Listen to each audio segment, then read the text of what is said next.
Today we're going to take you through the basics of Magic. It's a rivalry of mind and spirit as these 8 players cast their cards. 2 decks. The goal of Magic is to eliminate your opponent by knocking their score down to 0. Literally the most powerful cards in existence in the Magic world. Magic is a weird game. It's been around for 30 years. There are thousands of unique cards. It's gone through several mechanical reinventions and transformations. The history of the game is littered with every assumption being upturned. What if you didn't win by dealing damage? What if you sideboarded in one with nothing? What if you won on turn 0 before the starting player's first main phase? What if you won without casting spells? But before we get to the truly depraved stuff, we need to go back to the very beginning and establish the template.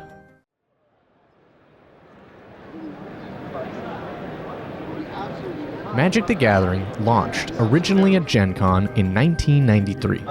A year later, when the very first World Championship was held at Gen Con 1994, the original card set had already had multiple printings.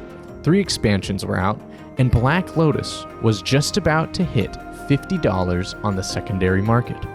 The game exploded like a bolt out of the blue.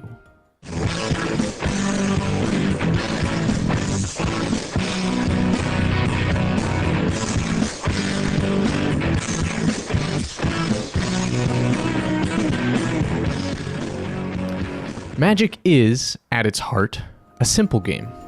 You put lands and spells in your deck. Play 1 land each turn. Turn the lands you have sideways to make mana. Spend that mana to cast spells. Most spells are creatures. Turn creatures sideways to attack your opponent.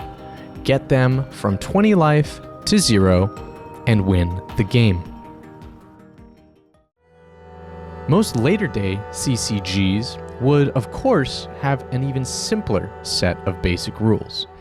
But given its baseline high complexity, Magic was already full of complicated and unintuitive cards from the get-go. It is notoriously almost impossible to evaluate Magic cards in a vacuum. So cards that seem powerful at first glance can actually turn out to be worthless. And cards that seem unplayable can turn out to be broken. The first printing, known as Alpha, contains the template for basically all of Magic. Every card in Alpha is either a one-off failed experiment or the progenitor of a whole lineage of related cards, riffs, reinventions, nerfed or buffed versions, and assorted descendants. Black Lotus gives rise to Lotus Veil, Lotus Pearl, Blacker Lotus, Gilded Lotus, and so on and so on.